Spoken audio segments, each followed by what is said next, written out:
Dakong sunog ni Ulbo sa Bangkiroan, Davao City kaginang udtong tutok. Dili mo ubos sa 60 ka mga balay ang gilamoy sa kalayo tungod sa kakusog sa hangin. Anang detalye.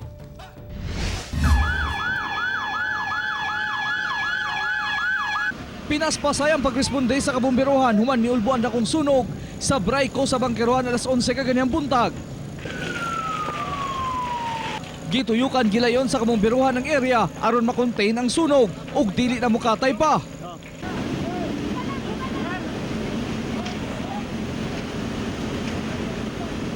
Pipila lang ka minuto.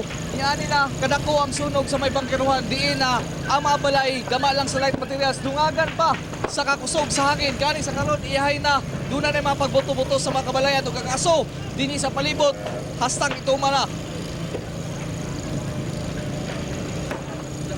Ang mga residente, mitabang nagsabwag sa paninguhang, masalbar pa ang ilang kabalayan. Samtang ang uban, iyahay og salbar sa mga kabtangan o mga binuing hayop. Ang silingang barangay, mitabang na usab sa maapektadong residente.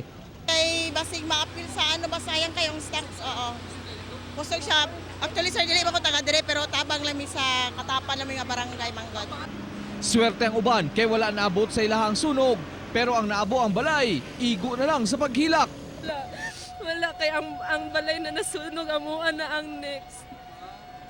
Di na makaya. Sa balay sa kong mama, layo man mi og balay, lahi man pud ang amua. Ang ako lang. Sumala pa sa balay ni Nanay Anisita Balaga nagsugod ang kalayo. Human matud pa mibuto ang plangka sa ilang kuryente. Pagkatapos, may akong nakita, pagsulod ako sa balay, ang plangka mo, akong nakita ang hingana. Para pang investigasyon sa kabumberuhan sa maong sunog.